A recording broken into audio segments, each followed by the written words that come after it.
Buenos días, bienvenidas, bienvenidos a Praxis TV, programa de la Escuela de Filosofía de la Universidad Nacional de Costa Rica. Hoy nos acompañan Juan Carlos Mora Montero, académico de la Escuela de Planificación y Promoción Social y coordinador del proyecto Escenarios Costa Rica 2040 hacia una nueva normalidad. ¿Cómo estás, Juan Carlos? Muy bien, ¿y usted qué tal?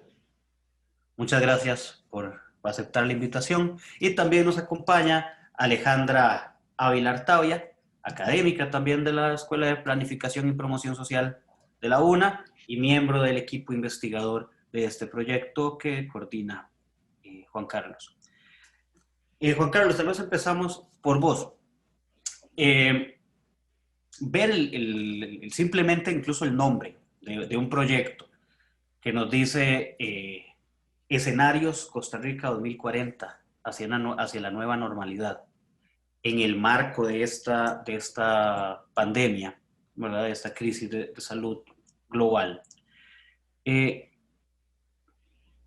Nos resulta interesante, nos llama la atención llegar a ver cuáles son esta investigación, estas proyecciones que hay a los escenarios que puede enfrentarse el país, los mismos que nos encontramos hoy.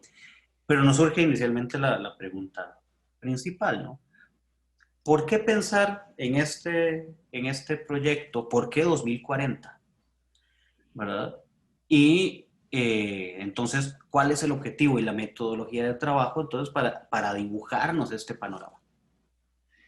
Claro, bueno, la primera cosa es que, bueno, en el campo de la planificación, los tiempos, los horizontes temporales son muy importantes. Es decir, para nosotros hablar de largo plazo, corto plazo, mediano plazo, es muy importante. Y entonces, 15 días después de que apareció el primer caso de COVID en Costa Rica, estamos hablando de que como a la tercera semana de marzo, hubo un primer acercamiento del gobierno hacia las universidades y la sociedad civil pidiendo ideas, ¿verdad? Pidiendo ideas de lo que podría eventualmente pasar.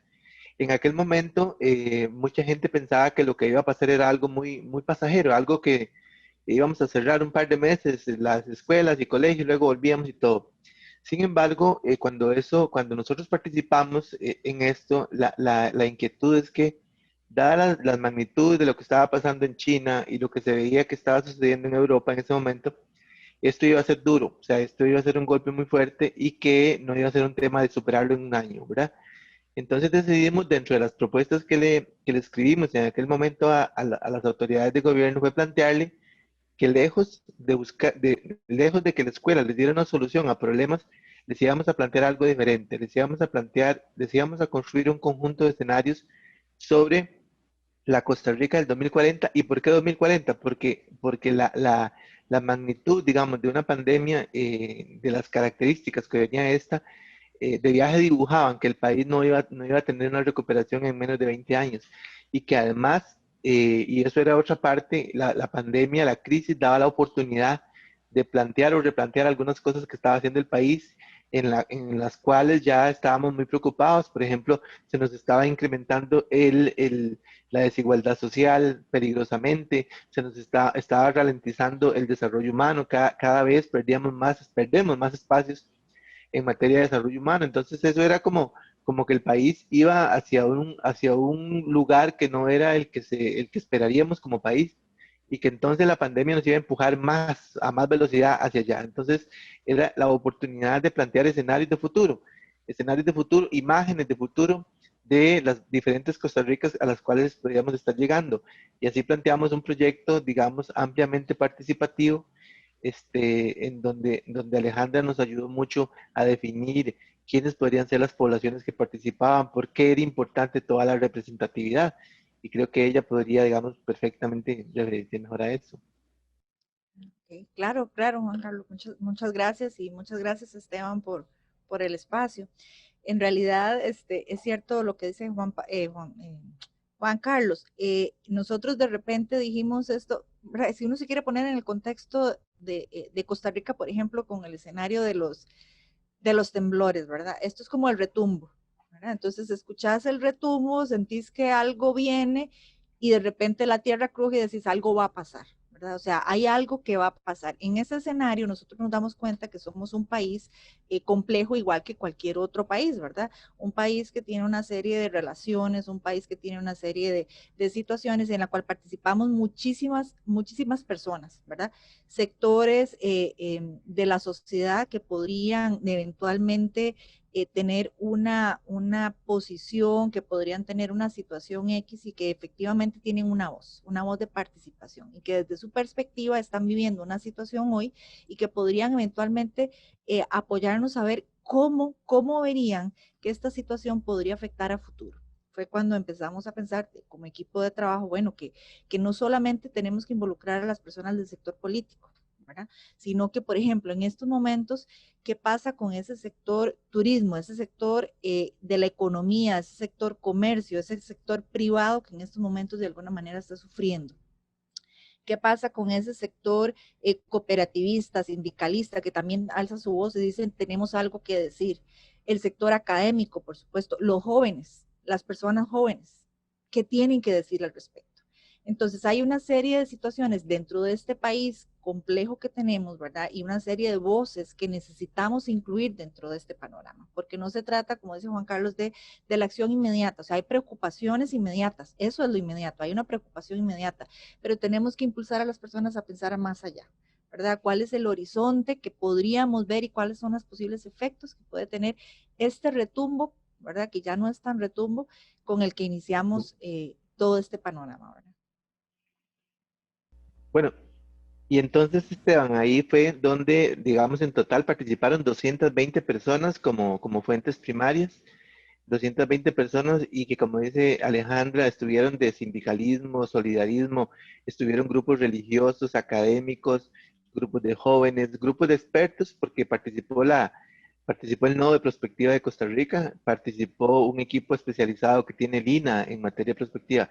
Participaron expresidentes de la República, alcaldes, participaron también diputados, participaron. Bueno, la idea fue que, y eso me parece que es algo que dijo Alejandra, que es muy importante, o sea, no fue una encuesta de opinión, ¿verdad? En realidad fue una consulta de criterio experto, experto o especialista, ¿verdad? Y además de personas individuales participaron también grupos, o sea, grupos completos. Por ejemplo, el SIMPE, que son especialistas en economía y política pública, participó el INCAE, participó las 4 o 5 universidades. Sí, participaron muchos actores, pero eso apenas fue el 50% de la información que tuvimos. El otro 50% fue información documental. O sea, por ejemplo, tomamos estudios que había hecho ya el INCAE sobre el bono educativo, la desigualdad, el trabajo del Estado de la Nación sobre desarrollo humano, muy importante, el trabajo del INEC sobre el índice de Gini, el coeficiente de Gini, tanto para el mundo como para Costa Rica en particular. Entonces, con todos esos elementos estuvimos en capacidad, digamos, de generar los escenarios. Además, Esteban y estimados televidentes, fue muy importante la ayuda que tuvimos de organismos internacionales. Por ejemplo, la Universidad Autónoma de México, la Universidad Externado de Colombia y la Universidad de Pompeu Fabra en Barcelona. Ellos son conocidos nuestros por temas de la academia, ¿verdad? Y entonces nos ayudaron un montón en la parte de la metodología. Entonces, por ejemplo, estos especialistas nos decían, no, mire, ustedes por ahí no van, o sea, ahí no les va a llegar eso, tienen que irse por aquí, ocupan más datos para esto, ocupan más datos para aquello. Y al final, inclusive, ahí en eso que hay ahora, esa cooperación que nos parece un tema muy bonito, de cooperación que hay entre todo el mundo, porque aquí participó la UCR, participó el Tecnológico, participó la UTN, la UNED con nosotros.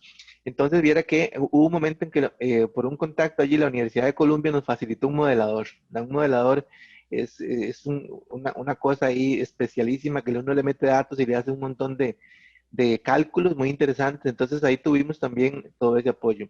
Y por eso creemos que es un trabajo, digamos, que bien vale la pena que se conozca. Y algo interesante, tal vez, Juan Carlos, si me permiten ahí, es que si nosotros bien preguntamos, por ejemplo, al sector religioso, o, ¿verdad? O al sector sindicalismo, o al sector de tecnología e innovación, sí les pedimos a cada uno de ellos que pensaran más allá de sus áreas, ¿verdad? Y les dijimos, bueno, ¿cuáles son aquellos 10 aspectos que ustedes ven sobre los cuales van a tener un mayor efecto la pandemia que hoy estamos sufriendo? y piensen en lo político, en lo económico, en lo social, en temas ambientales, etcétera. O sea, no solamente la selección, ¿verdad? O la inclusión de diversos sectores, sino que cada sector tuvo la posibilidad de pensar a más allá de su propio área de experiencia, ¿verdad? Y se dio esa posibilidad, principalmente tratando de generar ese pensamiento que lo llama Juan Carlos divergente, ¿verdad? Un espacio de análisis y de reflexión divergente que nos ayude y que nos permita la creatividad, ir más allá de pensar en algo muy puntual y sacarlos de la zona de confort de lo que es el hoy, ¿verdad? Que es un poco las propuestas que todo el mundo, y nos incluimos, ¿verdad? De repente empezamos a pensar, bueno, sí, el gobierno está solicitando ideas, propuestas, y de repente empezamos a caer en ese círculo de repetir las mismas ideas y propuestas porque estábamos pensando en el hoy, ¿verdad? En lo inmediato, en cómo se solucionaba el factor económico, el factor salud, ¿verdad? Cómo se atendía inmediatamente la emergencia. No, salgámonos de la emergencia y hagamos una sesión, un momento de análisis divergente que nos permitiera pensar mucho más allá de lo que hoy estaba sucediendo. O sea, ¿cuáles son los efectos que hoy como sociedad podríamos tener, pero en lo que podría suceder después? O sea, ya no vamos a ser el mismo país, ya no vamos a ser el mismo, el mismo planeta Tierra. Aquí, ¿verdad? A la hora de ver, digamos, la pluralidad, la pluralidad de voces, de personas, de grupos con los que empiezan a trabajar, cómo se desarrolla un proceso metodológico, ¿verdad? Y digamos, ahí tienen que haber unos criterios éticos muy fuertes a la hora del trabajo con las personas en el momento de que incluso sus proyecciones, sus propuestas y demás no atiendan solamente los intereses particulares que cada uno de esos grupos representa. Entonces, cómo esa etapa, cómo esa función que cumplen ustedes como investigadores, la misma universidad, que entonces básicamente albergando un proyecto de estos, tiene que ser como la moderadora de todos estos intereses, ¿verdad?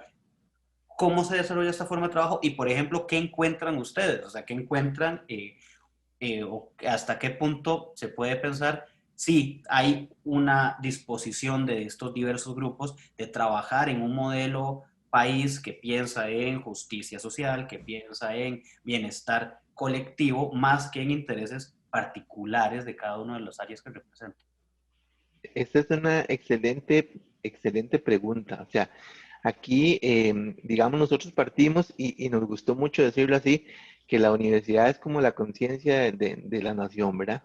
La necesidad de la conciencia crítica de la nación. Entonces, por ejemplo, nosotros recibimos 820 ideas en la primera pasada, en la primera, digamos aquí, en el trabajo más complicado fue construir la base de datos.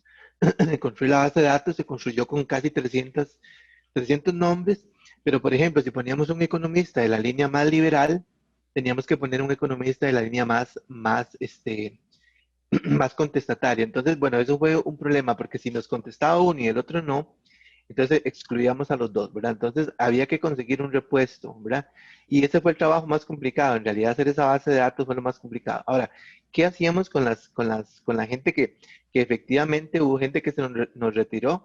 Porque fueron 3 consultas. Entonces, en la primera consulta, todo el mundo dijo egoístamente, esto es lo que hay que hacer, ¿verdad? Y entonces cada sector buscó defenderse, cada sector buscó su beneficio. Entonces, muchos cuando vieron que sus ideas no fueron las que quedaron de prioridad, se retiraron. O sea, yo tengo muchos nombres ahí que tuvimos que excluirlos. Pero luego quedamos, de estas 820 ideas, cuando se hizo la limpieza, llegamos a un total de 56 ideas de consenso. Había 56 temas que independientemente del sector, la agrupación, la organización o la persona que participaba, habían 56 temas que estaban en acuerdo. Y fuimos a la segunda consulta con 56 temas y de esos 56 quedaron 8 temas como los temas en los cuales teníamos un consenso político. Y esto cuando se lo presentamos a las autoridades de gobierno hace unos días, a diferentes ministros, la gente decía, bueno, estos 8 puntos de consenso son una excelente agenda de trabajo para iniciar todo lo que hay que hacer. Bueno, de esos 8 al final llegamos a 2. 2 son las grandes variables que van a definir el futuro de este país. y sobre esas dos variables y seis factores de cambio se construyeron los escenarios. Entonces, ve usted que ahí participamos de todo eso y inclusive, digamos, ¿verdad, Alejandra? Tuvimos en algún momento cuestionamientos porque nos habíamos abierto mucho a preguntarle a todos los sectores. Y entonces, que por qué tal sector sí, que por qué... Bueno, entonces, aquí no se quedó nadie excluido. Y ahí, bueno, por ejemplo, el aporte de Alejandra nos dio una parte de la base de datos con la gente que tenía más criterio en temas, por ejemplo, como ciencia, tecnología, medicina, inclusive, ¿cierto, Ale? Sí, sí, sí, sí, hubo bastante gente. De hecho, había gente que casi levantaba la mano, pero algo muy importante, y yo creo que lo mencionó Juan Carlos en algún momento, es si yo aporto parte de esos egoísmos o necesidades de decir, bueno, ¿qué van a hacer con esta información? Claro, yo aporto, yo me apunto, yo participo, ¿verdad? Entonces la gente empezó a participar, pero yo necesito que me cuente qué va a pasar con esto porque yo he aportado y de verdad tenemos gente que ha aportado muchísimos espacios en el país en diferentes momentos. ¿Y qué ha pasado? Que quedó por allí su aporte, quedó invisibilizado, ¿verdad? Y no hay una construcción país. O sea, ¿qué sucedió con esa información? Entonces, había mucha demanda en ese sentido. O sea, de acuerdo, yo llego, yo participo, aporto, pero ¿qué van a hacer con la información? ¿Cómo me van a devolver? ¿Cómo le van a devolver al país? Yo quiero ver algo concreto y nos pusieron en ese gran reto. Y por eso una de los momentos de la metodología que tal vez pueda explicar Juan Carlos, luego ya como los pasos y también el tema de la perspectiva, Juan Carlos, es esa comunicación con la gente, o sea, cómo vamos a devolver los resultados al país. Ujú. Vamos a hacer un primer corte. Parece importantísimo para pensar para esta segunda parte de la entrevista, precisamente ver esos criterios metodológicos, ¿verdad? Y cuáles terminan siendo esas grandes preocupaciones, grandes puntos de convergencia que empiezan a aparecer ahí, ¿verdad? Y que son muy necesarios de discutir ahora en estos escenarios que se nos presentan. Ya regresamos a Praxis TV.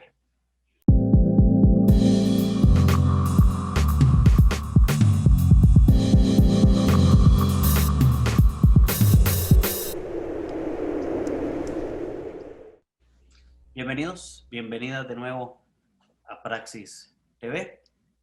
Continuamos conversando sobre este proyecto, ¿verdad? De Costa Rica 2040, escenarios Costa Rica 2040, hacia la nueva normalidad, con Juan Carlos Mora Montero, coordinador del proyecto, y Alejandra Ávila Artavia, académicos, investigadores, académica, investigadora de la Escuela de Planificación y Promoción Social de la Universidad Nacional. Conversábamos fuera de cámaras un punto importante e interesante. Es que, Juan Carlos, mencionabas que la Red Latinoamericana de Prospectiva reconoce este proyecto de investigación como el primero en América Latina de esta clase, de este tipo de investigación. Lo que a la vez nos hace pensar la relevancia, por ejemplo, de la universidad y de las investigaciones que se generan dentro de ella en este marco, ¿verdad? Que va más allá incluso de lo que suele verse en medios, de lo que podemos ver normalmente, la relevancia de un proyecto de este tipo. Y me gustaría que nos haga referencia a esto, primero, ¿verdad? Que me parece muy importante, ¿verdad? Y ver un poco también entonces esa metodología de trabajo que nos da como resultado, que les da como resultado los temas y los escenarios que nos presentan y de los que hablaremos más adelante. Bueno, efectivamente, la, la, la, digamos, en el mundo funcionan tres grandes centros de prospectiva, ¿verdad? Uno es el Proyecto Millennium, otro es el Laboratorio de Futuros en Europa, ¿verdad? Y nosotros en América Latina tenemos también nuestra red, ¿verdad? Una red de prospectiva, donde participan centros especializados, algunas universidades. Y efectivamente, en el mes de mayo sale el primer libro sobre la pospandemia, que fue un libro que escribieron los europeos. Y sin embargo, no hubo ningún estudio, por ejemplo, a nivel de América Latina que pasara de proyecciones económicas, ¿verdad? De la afectación de la economía o de proyecciones en materia de salud, afectaciones en el tema de las vidas, de las enfermedades, los colapsos de los sistemas de salud y seguridad social. Entonces, nosotros en lugar de concentrarnos en eso, nos concentramos en una visión más integral, ¿verdad? Y por eso es que el proyecto de Costa Rica, Escenarios en 2040 de la nueva normalidad, constituye, y así reconocido por la red latinoamericana de prospectiva, el primer estudio hecho con horizontes más allá o horizontes de largo plazo. El primer estudio prospectivo en forma que se hizo aplicando la metodología de la perspectiva estratégica, ¿verdad? Eso fue así muy bien reconocido, así fue planteado, eso fue una publicación muy importante que se hizo. Y el documento no solamente fue conocido a nivel latinoamericano, sino que el documento nosotros lo entregamos totalmente todo y con todo y la base de datos a la base de datos sin los nombres, por supuesto, ¿verdad? A todas las personas que participaron en el proceso. Todos vieron porque hubo, digamos, muchos aportes. Metodológicamente nosotros aplicamos la metodología de la perspectiva estratégica. Entonces hubo una fase divergente que fueron grandes cantidades de información que se procesaron y una fase convergente que fue donde se disminuyó toda la información a los puntos de común acuerdo. Y ahí, bajo aquellos criterios que hablamos en el primer segmento, digamos, criterios de ética, reconocimiento, visión hacia futuro. Entonces, el primer paso, don Esteban, fue plantear cuál es la Costa Rica del 2040, cuál es la visión de país del 2040. Entonces, Costa Rica del 2040, esa fue la primera etapa, es un país igualitario, es un país sostenible, es un país virtual en muchas de las cosas que hace, es un país solidario, ¿verdad?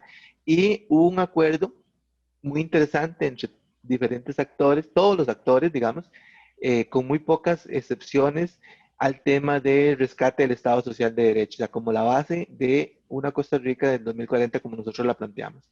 Y ahí tuvimos esa importante actividad de consenso. ¿Qué es lo que hicimos en esa fase? Bueno, definir hacia qué país buscamos. Entonces, cuando uno analiza por qué 20 años, por qué no 30, por qué no 50, por qué no 10, la respuesta es que 20 años es lo que se considera por parte de los expertos que es el tiempo en que nosotros podríamos recuperar la economía, pero también desatar algunos nudos fundamentales que nos están haciendo o nos están conduciendo hacia la desigualdad, ¿verdad?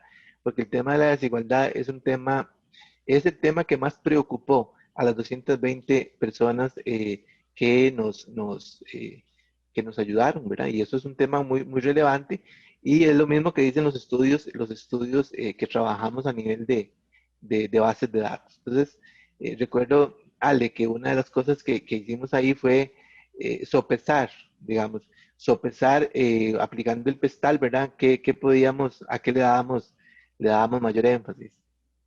Sí, sí, correcto. De hecho, bueno, cuando hablamos de Vestal, ahí nos referimos a todos los elementos políticos, económicos, tecnológicos, un poco lo que venía hablando de esa integración de temas, ¿verdad? Y entonces, efectivamente, cuando nosotros veíamos que de repente las personas eh, eh, figuraban mucho, por ejemplo, en el tema tecnológico, sí teníamos de alguna manera que empezar a preguntar un poco más acerca de otros temas que pudieran las personas también conversar al respecto y determinar cómo se veían en el país hacia ese futuro, ¿verdad?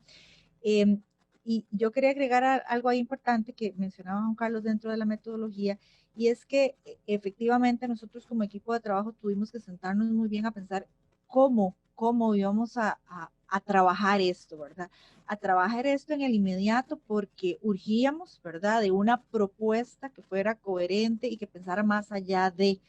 Eh, y fue cuando nos sentamos un grupo de trabajo de la escuela y dijimos, o sea, aquí no hay tiempo, ¿verdad? Como sucede en la academia, aquí no hay tiempo de formular un proyecto o de meterlo, ¿verdad? Para que nos lo aprueben las diferentes instancias. No, esto es una cuestión de lo que hablaba Juan Carlos, de la misión también que tiene la universidad y que dentro de la conciencia social que teníamos, dijimos, tenemos que aportar, ¿verdad? Entonces nos unimos un equipo de trabajo y ese aporte a la sociedad precisamente tenía que ver con nuestra propia necesidad de vernos a futuro y de ver este país, vamos a ver, reaccionando y construyendo, ¿verdad? Y aquí hay algo que tal vez Juan Carlos nos pueda aclarar con respecto a lo que es en sí la perspectiva, ¿verdad? Construyendo un posible horizonte, ¿verdad? Y que muy, a pesar de, ¿verdad?, de todo lo que hemos tratado de divulgar, no se trata de predecir, porque cuando las personas escuchan vamos a hablar de escenarios, ¿verdad? Se imaginan que lo que vamos a hacer es un ejercicio de predicción y no necesariamente eso. Sí, efectivamente. Bueno, la función fundamental de la prospectiva no, es identificar futuros posibles, más nunca adivinarlo o nunca decir, así va a ser lo que va a pasar, no. Esa no es parte de la esencia de la prospectiva. Y sí quiero comentarles algo que fue muy interesante. Por ejemplo, alguna gente desestimó participar porque nos dijo, mire, a como está esto enredado, que nadie sabe para dónde vamos y todos ustedes se van a poner a hablar de 20 años adelante. Entonces, eso era un tema, digamos, porque aquí hubo que hacer un poco de pedagogía con los participantes, ¿verdad?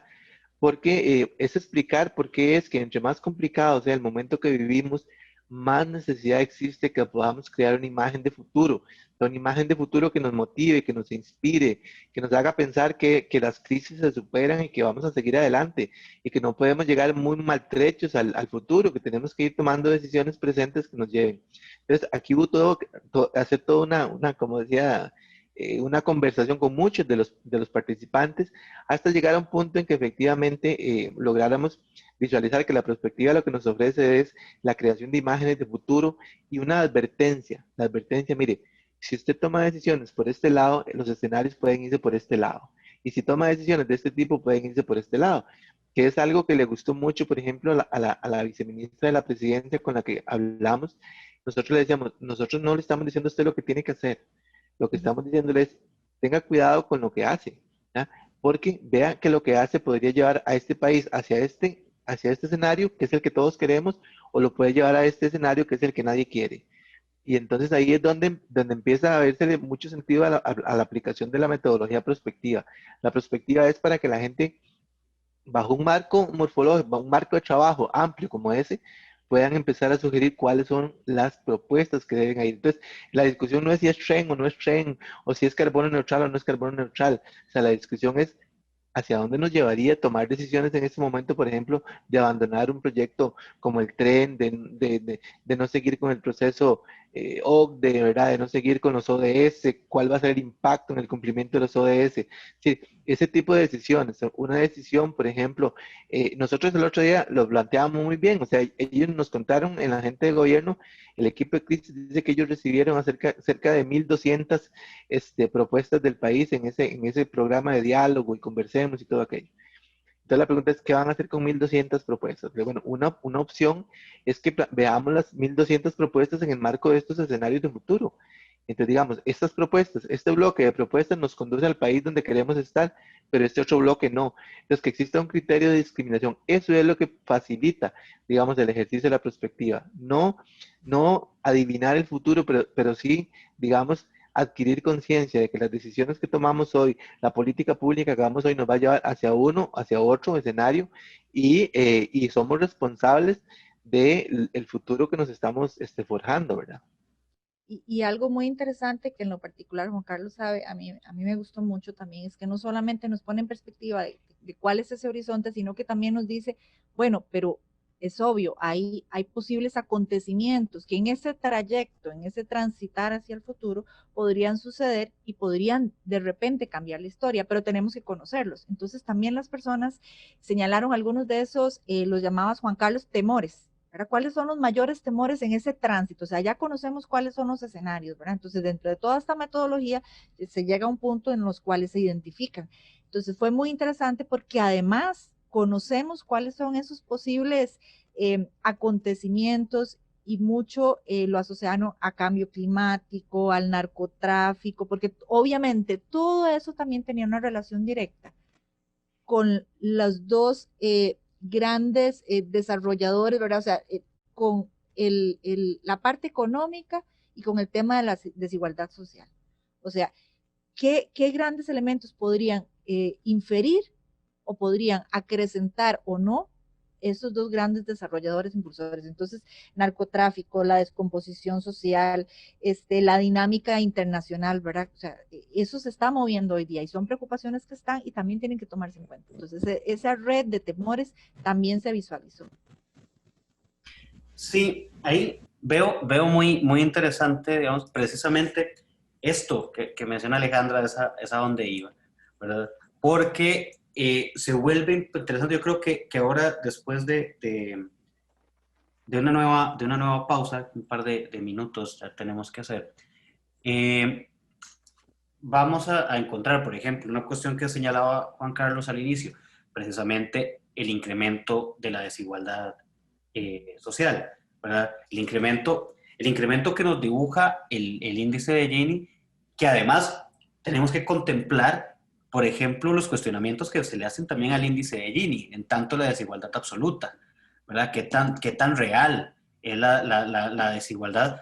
En algún momento, por ejemplo, pensemos Chile en su momento, que el índice de Gini no nos dibujaba un nivel de desigualdad tan grande como el que después se revela cuando se dan las manifestaciones en años anteriores, ¿verdad? Entonces, que vienen los cuestionamientos que hacen, ok, aquí tenemos esto, ya el índice de Gini por sí, en sí mismo es preocupante, ¿verdad? Y si lo ampliamos a dónde podrían estar los criterios de desigualdad absoluta, podría ser un escenario aún más preocupante. Y entonces si pensamos eso, ahora, en un escenario donde en efecto queremos una Costa Rica solidaria, queremos una Costa Rica más equitativa, queremos una Costa Rica de justicia social, ¿verdad?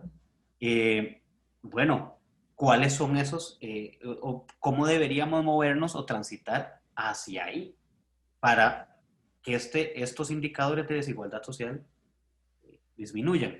Creo que ahí son algunos elementos, ¿verdad?, que podríamos ahora hablar en un tercer bloque. Tenemos que ir a una pausa, pero ya regresamos a Praxis TV.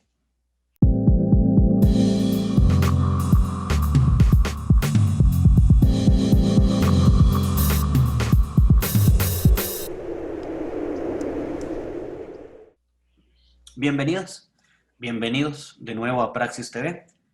Continuamos conversando con Juan Carlos Mora Montero y con Alejandra Ávila Artavia, académica de la Escuela de Planificación y Promoción Social de la Universidad Nacional. Y en este proyecto, Escenarios Costa Rica 2040 hacia la nueva normalidad. Juan Carlos, ¿cuáles son esos escenarios? Ahora sí, ya en este último bloque, ya hemos hablado un poco del por qué, del cómo fueron trabajando, de la relevancia de esto. ¿Qué resultados nos arroja el proyecto? ¿Cuáles son esos escenarios que se nos presentan? ¿Qué elemento componen estas posibilidades, estos posibles escenarios a los que podría dirigirse Costa Rica dentro de 20 años?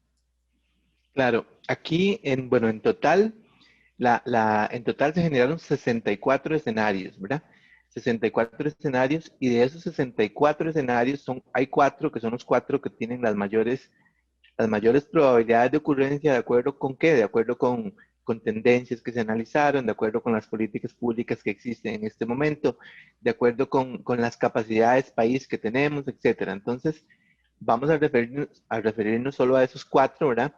Pero sí con la aclaración de que el futuro es múltiple, o sea, el futuro es incierto. Entonces uno podría pensar que los 64 son posibles de alguna manera, nada más que, por supuesto, hay algunos que tienen mucho más posibilidades de ocurrencia, ¿verdad? Entonces, aquí fue donde le contaba que trabajamos con un modelador que nos prestó la Universidad de Columbia, digamos que se usa para trabajar un tema muy interesante que se llama la solidaridad ante la crisis, digamos, y cómo se ha aplicado qué pasa con las sociedades después de una gran guerra, de un gran evento natural, ¿verdad? Cómo, a diferencia de lo que uno podría pensar, que se polarizan y cada quien se salva como pueda, ¿no? Más bien al contrario, sucede un fenómeno que se llama digamos, el protocolo de la diplomacia ante el desastre, una cosa así. Entonces, se generaron 4 escenarios. El primer escenario es el escenario, digamos, optimista. El hecho de que sea optimista no significa que sea utópico, ¿verdad?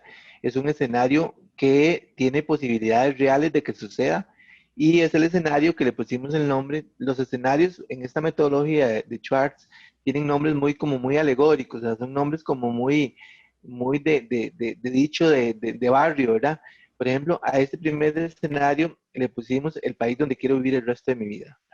Entonces, este nombre, el país donde quiero vivir el resto de mi vida, fue un nombre que fue muy atractivo, a la gente le gustó mucho, a la gente que participó, y se construye sobre el movimiento, o sea, sobre la dinámica de 2 variables importantes. Uno, el tema de la igualdad social, otro, el tema de la capacidad de la economía, o sea, la capacidad productiva del país. Entonces, para la igualdad social, con 6 factores de cambio, la economía con 6 factores de cambio. ¿Cuáles son los 6 factores de cambio en términos de igualdad social que este país sí o sí tiene que resolver? Uno, la educación, ¿verdad? Entonces, en la educación aportamos la evidencia, digamos, documental del estudio del bono educativo y la desigualdad social hecho por el INCAE, donde establece que en este país 2 hermanos de un lugar rural, urbano, lo que sea, uno estudió y el otro no estudió, la diferencia salarial entre esas 2 personas puede ser superior a 14 veces, ¿verdad? Entonces, la educación como factor de desigualdad. Dos, lo que usted mencionó fuera de cámaras. Dos, la conectividad, ¿verdad? En la Costa Rica del futuro, que es una Costa Rica virtual, la educación, los negocios, la cultura, un montón de cosas se van a diseminar por el Internet, entonces la conectividad nos va a ser más o menos iguales. Tres, el acceso a la tecnología. Porque hoy en la situación que estamos viviendo, muchos de los estudiantes que tenemos en la universidad o mucha gente en su casa, digamos, no puede recibir una cita de telemedicina o no puede recibir una clase por un celular, ¿verdad? O tienen que irse donde un vecino que les preste un computador. Bueno, el acceso a a la tecnología es el tercero.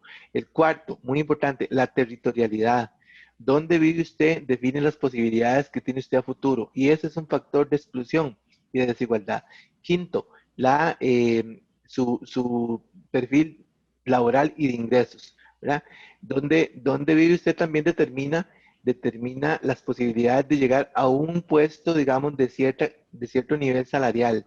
Eso también es muy importante. Y el sexto elemento es el cambio climático. O sea, el tema del cambio climático es un factor que a futuro se visualiza como un factor de desigualdad o igualdad. Es decir, estamos hablando de desplazados climáticos, estamos hablando de una serie de migraciones y cosas de estas que podrían eventualmente suceder ante una situación como esa. Entonces, en este país donde quiero vivir el resto de mi vida, el Estado, la sociedad civil y la empresa privada logran un consenso alrededor de qué? De una economía basada en innovación, investigación y desarrollo, una competitividad, pero no una competitividad extractora de recursos, extractora de explotación de los trabajadores, sino orientada hacia el bien común, con incorporación tecnológica, mayor valor agregado. Bueno, ahí se hace una descripción de eso. Ese es el país donde Perdón, quiero perdón, vivir. Juanca, el tema también que lo visualizamos, perdón que te interrumpa, el tema de la inclusión social, cómo las políticas también públicas pueden orientarse o no al tema de la inclusión, por ejemplo, de mujeres, de adultos, personas adultos mayores, de jóvenes, de personas con discapacidad, indígenas, o sea, todas las políticas que pudieran de alguna manera incorporar todas las diferentes personas y diversidades que tenemos en el país, obviamente. Claro. Entonces, esas 6, ese escenario es posible, sí. Ese escenario tuvo el 42% de probabilidad también de ocurrencia, lo que quiere decir que tenemos las capacidades en Fonatel, tenemos las capacidades, lo que falta es la decisión política de que se hagan esas cosas. Bueno, sí existe la posibilidad. Pero contrario a ese escenario, que es el escenario apuesta, el escenario, el país donde quiero vivir el resto de mi vida, se generó el escenario catastrófico, ¿verdad? Que es el escenario opuesto, que es el escenario del país, así se llama, el país del juego o el sueño perdido, ¿verdad? Y lo más preocupante es que algunas de las tendencias en el país empujan hacia ese escenario, ¿verdad? Por ejemplo, lo que usted planteaba fuera de cámara, el tema del incremento de la desigualdad social, de la pérdida de desarrollo humano que estamos teniendo, la incapacidad del Estado por generar políticas públicas distributivas, los sistemas de impuestos que tenemos, todo están empujando hacia un país que no es el país deseado. Pero aquí, don Esteban, aquí el mayor riesgo que vimos está en los 2 escenarios alternos que se configuraron. Uno que se llama el país de unos pocos, ¿verdad? El país de unos pocos es el país casi que tenemos, ¿verdad? Que es el país, digamos, en donde hay un sector de la economía que anda muy aventajado en competitividad y un montón de acceso a tecnología y muchas cosas, conectado a mercados internacionales, que utiliza un tipo de economía basada en capital y no en mano de obra, por lo tanto no genera mucho empleo, no genera mucha distribución, entonces la riqueza se concentra en unos pocos. ¿Por qué este escenario es más peligroso que el escenario catastrófico? Porque una sociedad en donde todos tengamos ciertas carencias y limitaciones es una sociedad en donde usted puede explotar más la solidaridad. Pero una sociedad dividida entre un sector de la economía allá en la cúspide y la base de la pirámide llena de gente pobre, por ejemplo, es una sociedad que invita a la descomposición, invita a un montón de cosas más. Y el otro escenario alterno, el cuarto escenario alterno de peligro, es el escenario que reparte el país, que reparte lo que no tiene. O sea, es un país que trata de controlar la desigualdad y los problemas sociales con préstamos internacionales, con un montón de deuda, ¿verdad? Con impuestos regresivos o con medidas de shock, ¿verdad? Que a futuro lo que están haciendo es hipotecar el país y dañando la economía.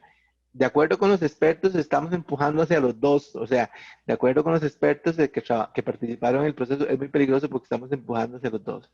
Nos da mucho miedo. Nos da mucho miedo, decían algunos de los que participaron.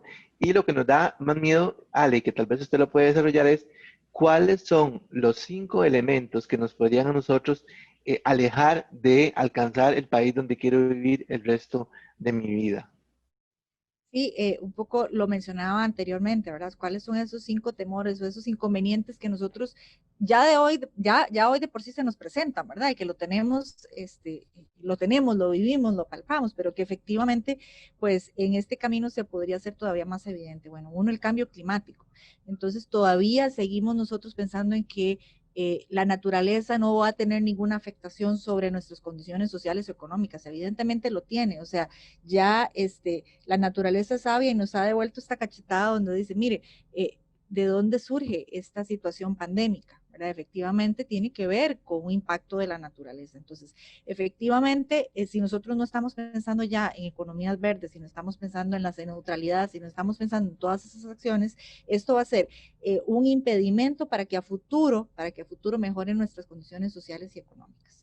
El otro tema, el narcotráfico. Bueno, evidentemente, si tenemos un país empobrecido, si tenemos un país donde las condiciones sociales son diferentes y crecen nuestras redes de narcotráfico, pues obviamente va a haber un sector de la economía que va a estar dominado, ¿verdad? O amparado por estas redes y obviamente va a afectar de alguna u otra manera lo que los escenarios nos están diciendo que podrían ser en términos optimistas, ¿verdad? La descomposición social, bueno, ya de por sí eso lo tenemos, lo estamos viviendo, ¿verdad? Y entonces el cómo, y ahora lo mencionaba, ¿verdad?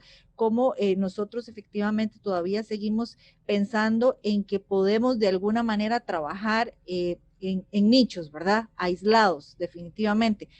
Pues no, estamos volviendo, y en esa cachetada de la naturaleza estamos volviendo a tener que vincularnos unos con otros. Y nosotros no estamos planteando estrategias o políticas donde tengamos una sociedad más equitativa, pues obviamente entonces esto nos va a afectar definitivamente. Y obviamente tenemos toda la dinámica internacional, o sea, esto para nadie es un secreto que cualquier evento internacional, cualquier impacto que a nivel internacional pueda surgir, dígase en una economía, ¿verdad?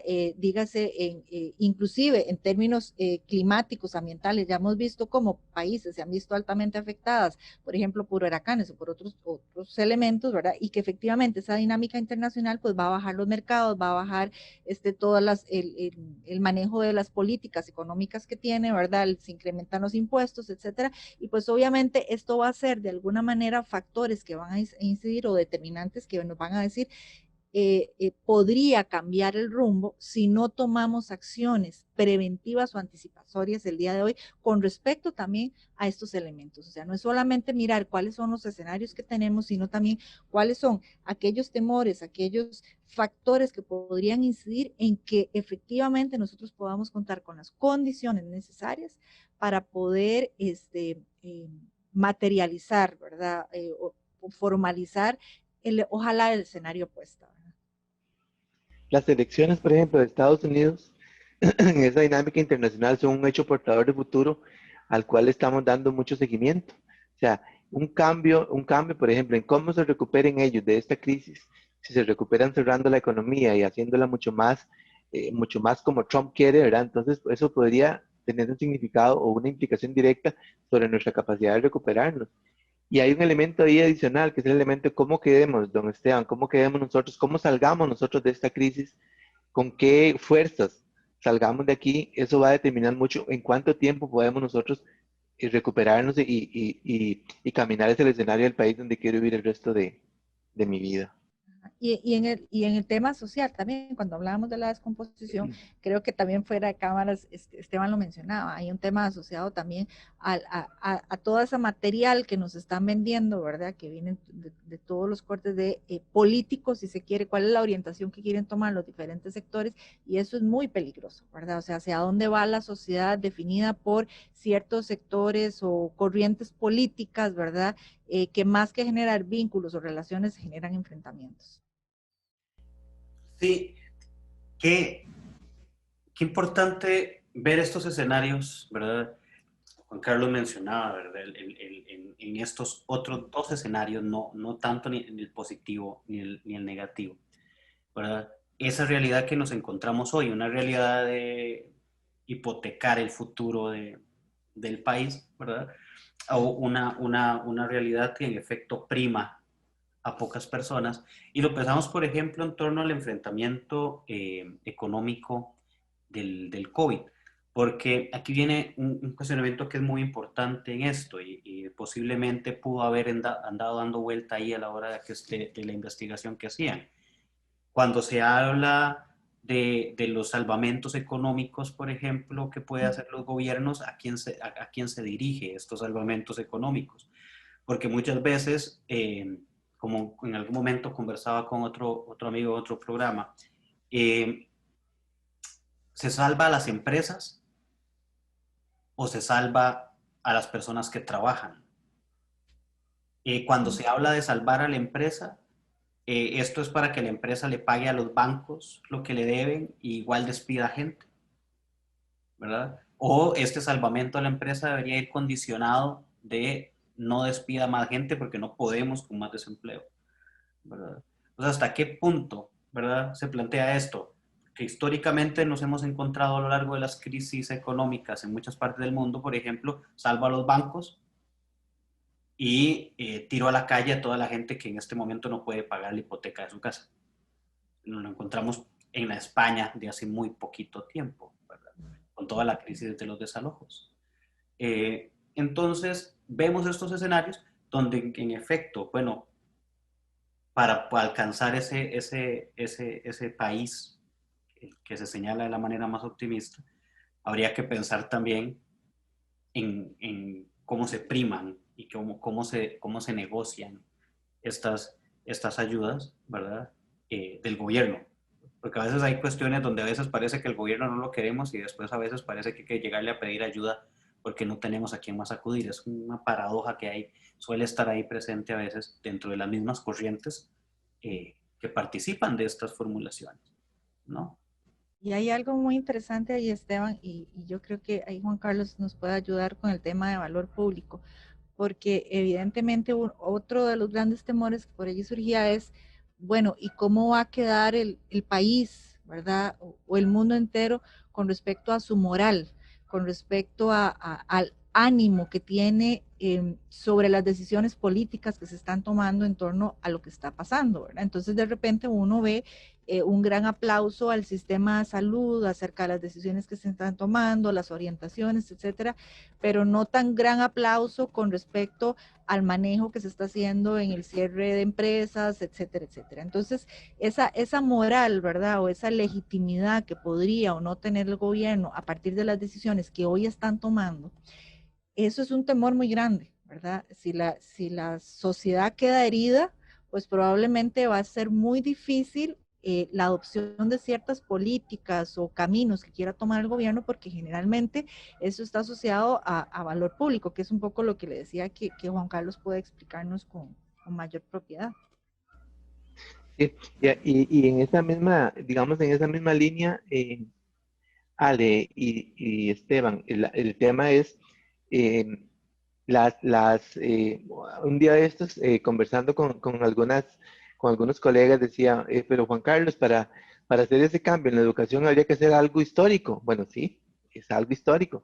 Habría que hacer algo que nunca hemos hecho. Sí, habría que hacer algo que nunca hemos hecho. Exacto. O sea, lo que estamos diciendo es que la condición para orientar el país hacia el país donde quiero vivir el resto de mi vida es esa. Son decisiones de tipo históricas, pero no son decisiones para que el barco no se hunda, son para que no se hunda, pero que además pueda seguir hacia el destino que lleva. Entonces, son ambas cosas.